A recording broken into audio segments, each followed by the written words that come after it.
But politically speaking, his demise actually created a huge political vacuum in northern Nigeria. Forget about what the sycophants are saying. There are so many sycophants that keep saying that APC is still intact in the north, our party is still having control. All those things are no longer true. And me, I don't join politics to lie or to play. I join politics in the interest of development of my country. And I always try to say the truth no matter whose horse is God. And that's what I believe in. That's what I swear within myself to do. And that's what I will stand for. We are having a very serious issue. You cannot play your way or betray your way to victory. We have to recalibrate our entire strategy in northern Nigeria if we truly want to reclaim the trust of the people. Otherwise, we are in for a very stormy, embarrassing moment in 2027. This is the truth. You know, most of the people in the APC, especially the general voters, their skin in the game was Buhari. Even though there were a lot of disappointment then, you know, when he was in government, but still they have some level of trust metric on him. And his demise now has created a vacuum.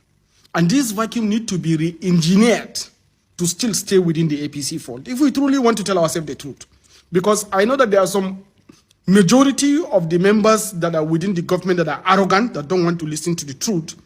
But this is the plain facts that is on the ground. We have to do something urgently in our party to be able to reclaim our territory that is already lost.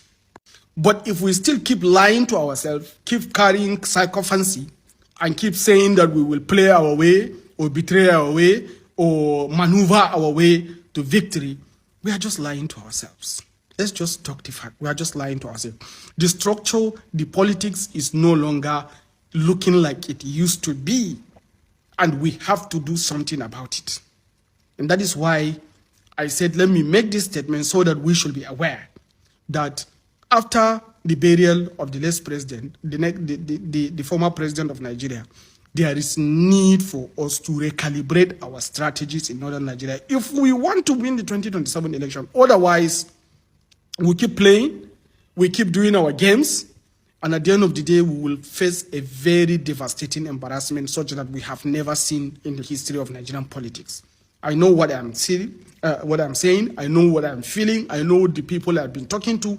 I already have structures. You know that I was a former presidential aspirant in this country twice. I have structures. I have people all over the country. I have my contacts. I have my sources. I have my political intelligence analysts. I'm telling you that it is not looking good for us. So the earlier we reorganize our strategy, the better for us. Hello, great people. Indeed, it is an appropriate action to pity and advise Bola Ahmed Tinubu. If you are pitying Bola Ahmed Tinubu at this point in time, well, your action is in order because Bola Ahmed Tinubu's fate in 2027 seems to be unsure with the death of Muhammadu Buhari. And I will dive deep into that. I will break it down to pieces for you. Then you will know that indeed Bola Ahmed Tinubu is in trouble. And what kind of like escalate the trouble? The death of Muhammadu Buhari. But before I go into that, the man you just watched is Adamu Garba. Adamu Garba is an APC stalwart and is a two-term presidential candidate. Let me give you something that will make you remember Adamu Garba. You will recall that when Muhammadu Buhari banned, I think, Facebook and Twitter at that point in time, this was the man that came up with his own social media app, and it was moving from media house to media house, trying to convince Nigerians why they can do away with the foreign apps and why they need to embrace a locally made social media application, which happens to be his own application. That is Adamu Garba. But then again, he is somebody that one of the blind supporters of Muhammadu Buhari. But in this instance, we won't take the message with the messenger. Let us leave the messenger aside, but let us look at the importance of his message, the credibility of his message, and that is what will take me into what Adamu Garba said. Let us look at it and the politics of 2027. Indeed, I pity Bola Ahmed Tinubu because Buhari's demise has truly created a vacuum. Buhari is somebody that the North truly loves. Whether he's a bad man, whether he's a good man, there are some people that just love him for no reason. In fact, if Buhari is alive and he contests today, No, regardless of how bad you think he is, regardless of all the atrocities you think he has committed, Buhari's vote will still run into millions. And when I say millions, I mean considerable millions. So there are some people that just like Buhari for who he is, not because of his performance in office or anything. So for that kind of man, that any day, anytime, if he comes out, he knows how to put he knows how to pull millions of votes. Definitely, if that kind of man dies at a strategic time when you are eyeing your second term in office and your performance is very abysmal, definitely you would know that there is fire on the mountain. And Tinubu has been trying very hard to make sure that he fills in the vacuum. And I will give you an instance of what Bola Ahmed Tinubu is doing to rescue himself, which is his reaction to Buhari's death and burial. You see, Bola Ahmed Tinubu's reaction to Buhari's ailment first, Buhari's death, and Buhari's burial is a political kind of like strategy, and I will explain it to you. You see, Bola Ahmed Tinubu is somebody that all his actions usually have political undertone.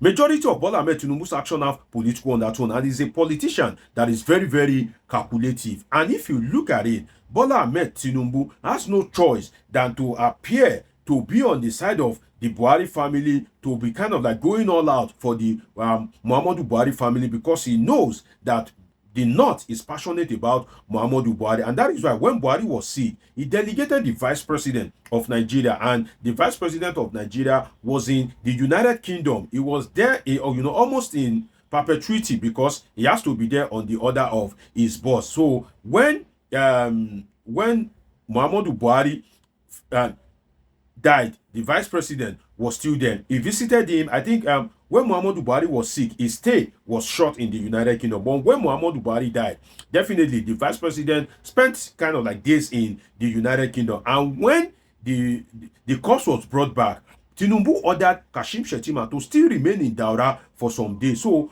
Bola Ahmed Tinubu is not doing that for nothing, in the sense that ordinarily Muhammadu Buhari does not deserve what Bola Ahmed Tinubu is doing. If there is no political gain that is attached to it, Bola Ahmed Tinubu will not do what he's doing for Muhammadu Buhari, and I will explain it to you.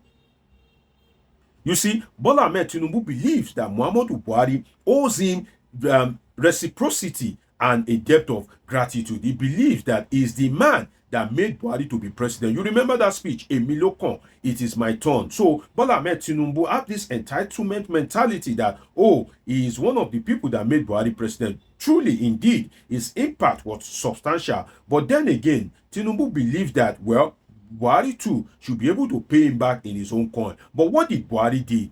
When Buhari was president, he didn't announce Bola Ahmed Tinubu that people should go and support Bola Ahmed Tinubu. Muhammadu Buhari stayed away. He didn't give him the required backing.